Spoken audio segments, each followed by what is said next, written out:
Ok. L'ordre dans l'église. Beaucoup de personnes se posent la question, mais pourquoi chaque fois, nous nous mettons là à lire presque les mêmes choses? Bien aimé, j'ai besoin d'une personne. On va prendre une image pour expliquer quelque chose, afin que le peuple comprenne. Une personne, homme comme femme. Homme de Dieu, tu peux te lever. Ok. Nous voyons l'homme de Dieu qui est là. Sa chemise qu'il a eu à coudre, c'est un exemple.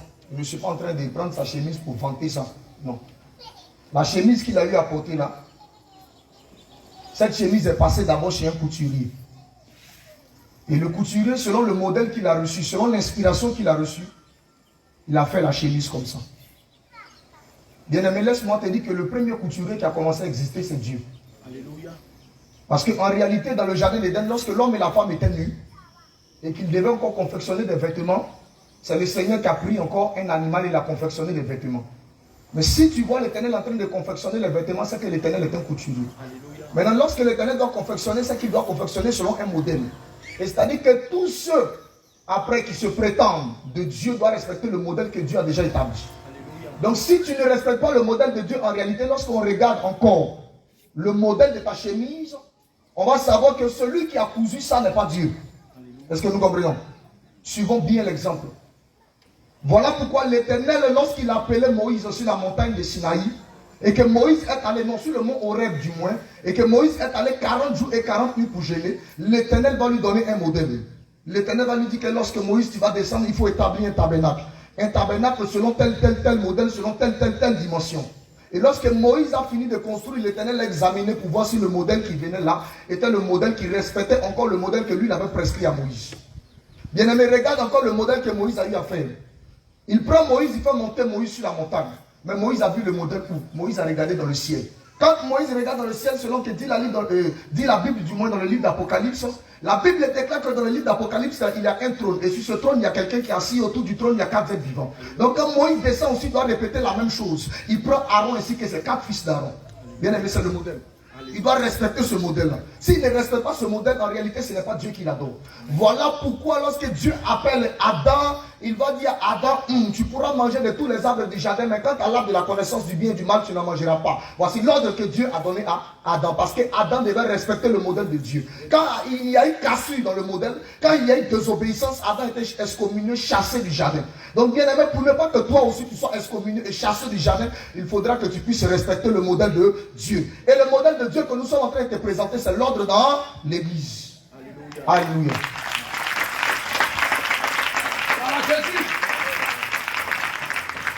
On continue. Lorsque vous êtes dans l'assemblée des saints, lorsque vous êtes dans la présence de Dieu, sachez que nous ne voulons pas voir des faux cheveux, des mèches humaines, des mèches synthétiques, des extensions, des cheveux défrisés. Nous ne voulons pas voir des femmes en perruque.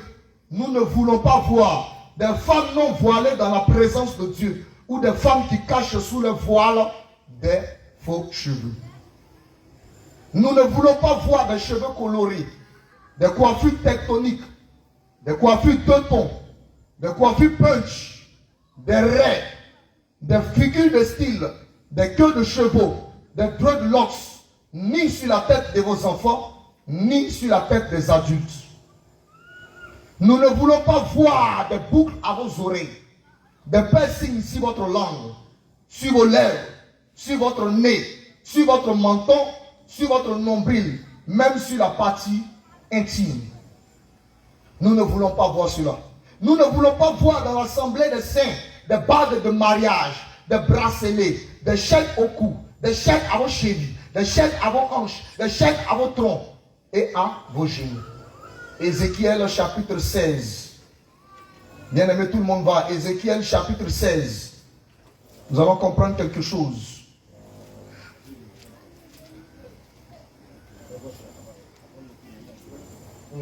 Ok, Ézéchiel chapitre 16. On va aller rapidement. Nous ne voulons pas voir des maquillages, des mascaras, des fonds de teint, des parfums, des déodorants dans l'assemblée des saints.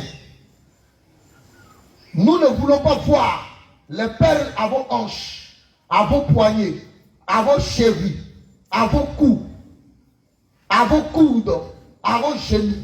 La sainte doctrine de Jésus ne permet pas cela.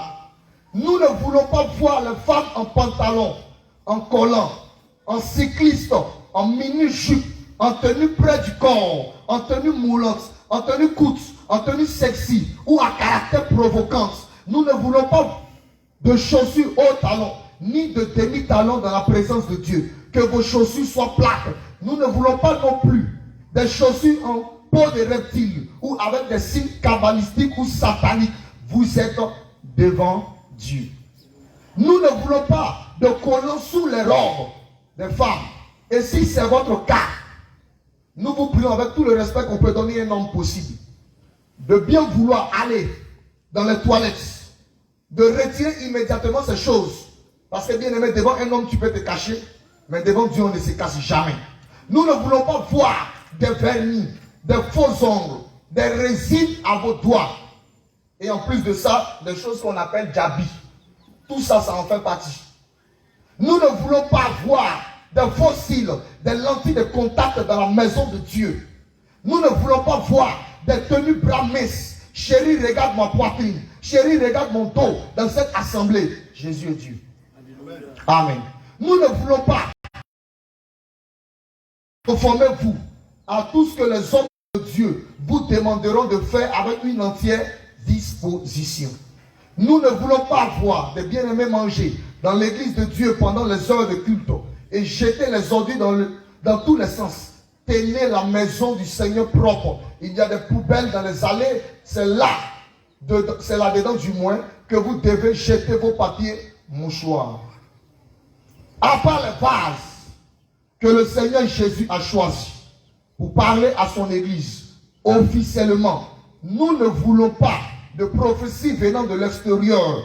Nous ne voulons pas de prophétie dont le vase n'est pas passé par les différentes étapes de la sainte doctrine, qui sont les 5 premiers enseignements basés sur la sainte doctrine. Le jeûne suivi de la repentance, la délivrance, le baptême du Saint-Esprit, le baptême d'eau au nom de Jésus et l'assurance du Saint-Esprit sur l'authenticité de vos prophéties. Alléluia. Alléluia. Alléluia. Alléluia. Nous ne voulons pas voir dans l'église des saints des papiers mouchoirs, des emballages de biscuits, des bonbons, des sachets plastiques, des autres et autres traîner dans les allées de l'église. Nous ne voulons pas de groupe ethnique, ni de groupe régionaliste, ni de groupe de race, ni de couleur dans l'assemblée des saints. Nous sommes tous unis d'un seul et même esprit en Jésus-Christ, le Dieu de toute chair, de toute âme et de toute langue. Alléluia. Amen. Alléluia. Amen. Nous voulons rappeler que le groupe international d'évangélisation Jésus revient n'est pas un centre ou encore un mouvement de délivrance, n'est pas un mouvement d'opération de miracles, n'est pas un mouvement d'opération de prodiges, non, ni un camp de prière, mais c'est le dernier mouvement de réveil qui est en train de préparer l'épouse du Seigneur Jésus à sa rencontre. Alors, si vous êtes ici, que pour un miracle, une délivrance ou pour une guérison, et après retourner à vos vomis, vous avez encore le temps de bien réfléchir. Il y a assez d'églises en Côte d'Ivoire. Je crois même qu'il y a plus de 10 000 églises à Abidjan. Tu as le temps de réfléchir. Nous tenons à signifier que toute personne animée d'un esprit de calomnie, de médisance, de manipulation, de division sera exposée devant toute l'église afin que cela serve d'avertissement et de jurisprudence à toute autre personne qui voudrait s'aventurer sur ce terrain afin que l'homme à la culotte noire soit humilié dans l'église des saints. Amen. Alléluia. Alléluia. Amen. Nous ne voulons pas voir non plus des hommes en débardeur, en vêtements jeans, ou en vêtements près du corps, en vêtements de type sky, en short ou en pantacourt dans la demeure du Seigneur. Si vous avez des tatouages, si certaines parties de vos corps, couvrez-les. L'esprit de séduction et l'esprit de la nullité n'ont pas de place en ce lieu. Présentez-vous devant le Seigneur Jésus-Christ avec simplicité, avec pudeur et modestie. Présentez-vous devant le Seigneur Jésus avec crainte et tremblement. Présentez-vous devant le Seigneur Jésus avec simplicité. Ne soyez pas hypocrite, ne soyez pas irrésolus. Alléluia. Alléluia. Nous voulons voir toutes les femmes de 0 à 100 ans impérativement, obligatoirement, inéluctablement voilées, avec un voile sur la tête. Pas de voile fantaisiste, pas de chapeau, pas de coiffe devant la face du Seigneur. Et en plus, nous appuyons pour dire, votre voile doit être porté depuis votre maison et non simplement ici en ce lieu ou encore devant le portail ou encore à quelques centimètres et à quelques kilomètres de l'église ou pendant qu'elle est dans le bac là. Non. Les parures de Jézabel, les ornements d'or, l'esprit de séduction. Là, nous allons marquer une toute petite pause en quelques minutes. Nous allons voir pourquoi on ne doit pas s'orner en quelques minutes simplement. Job chapitre 22, verset 24.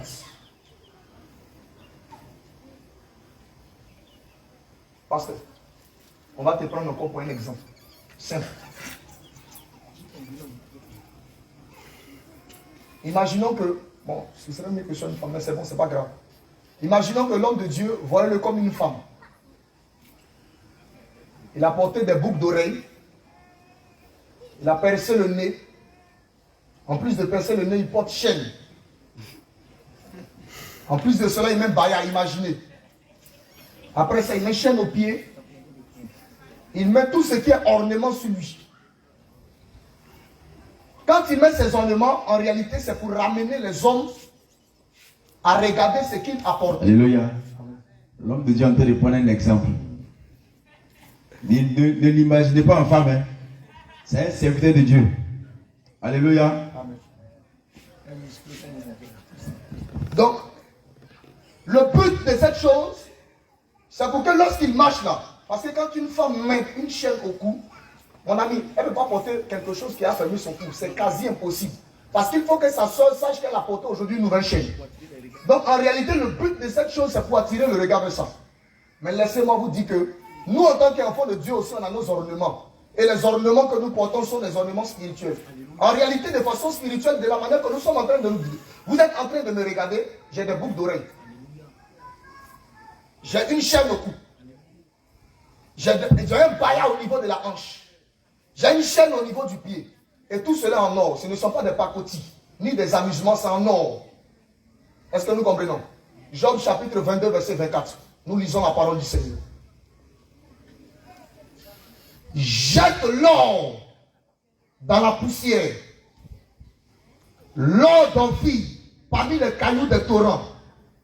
Et le Tout-Puissant sera quoi? Et le Tout-Puissant sera quoi?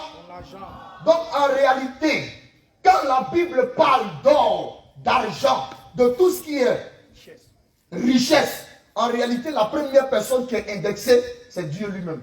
Laisse-moi te dire ce matin que le Seigneur Jésus-Christ c'est de l'or. Laisse-moi te dire ce matin que le Seigneur Jésus-Christ c'est de l'or. Laisse-moi te dire ce matin que le Seigneur Jésus-Christ c'est de l'or. Donc, quand je marche, en réalité, les chaînes, les boucles d'oreilles en or qu'on doit voir au travers de moi, c'est la divinité de mon Seigneur Jésus-Christ. C'est Dieu qu'on doit voir au travers de moi. En réalité, la parure, le vêtement que je dois porter, c'est le Seigneur Jésus-Christ. Et beaucoup vous troublent. Beaucoup vous troublent. On dit non, un chrétien doit porter pas, un chrétien doit porter ça, c'est des conneries. Ils n'ont rien à dire. Un chrétien doit porter ceci, un chrétien doit porter cela. Proverbe où tu te trouves, pardon, viens ici m'aider. Notre frère qui a écrit le livre de Proverbe va nous aider. Proverbe chapitre 1, verset 8. Écoutez. Écoute mon fils, l'instruction de ton père et ne rejette pas l'enseignement de ta mère. Car l'instruction, l'enseignement, car c'est une couronne de grâce pour ta tête. Donc en réalité, nous portons une couronne royale, une couronne en or, parce que nous sommes des reines, des princes du Seigneur. Et cette couronne que nous sommes en train de porter, c'est l'évangile de la grâce, c'est l'évangile de la sainteté, c'est la couronne de gloire. Car c'est une couronne de grâce pour ta tête et une parure pour ton cou. Donc le véritable collier qu'un enfant de Dieu doit porter, c'est l'enseignement du Seigneur Jésus-Christ. De sorte à ce que quand les païens te voient, ils voient encore l'enseignement au travers de toi. Est-ce que nous comprenons? Est-ce qu'on peut acclamer le Seigneur Jésus-Christ? Bien aimé, est-ce que quelqu'un Jésus a son nom ce matin? Est-ce que Jésus a son nom ce matin? Est-ce que Jésus a ton nom ce matin? Est-ce que Jésus a ton nom ce matin? Est-ce que Jésus a ton nom ce matin? Est-ce que tu peux présenter cet or au monde? Est-ce que tu peux présenter encore ce vêtement précieux au monde? Alléluia.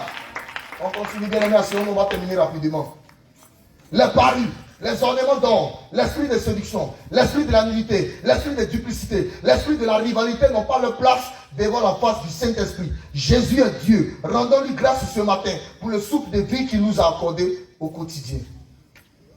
Évitez que votre téléphone sonne pendant les heures de culte. Éteignez-les. Évitez de nous idolâtrer. Car nous ne sommes que de simples serviteurs de Dieu. Le seul qui mérite d'être révéré, adoré, loué, c'est le Seigneur Jésus-Christ. Si vous avez réellement une vie de consécration, Dieu pourra vous utiliser au-delà même de ce que nous, vous voyez faire. Et vous, du moins, nous voyez faire. Alléluia. Amen. Bien aimé, on va s'arrêter là. On acclame le Seigneur Jésus-Christ.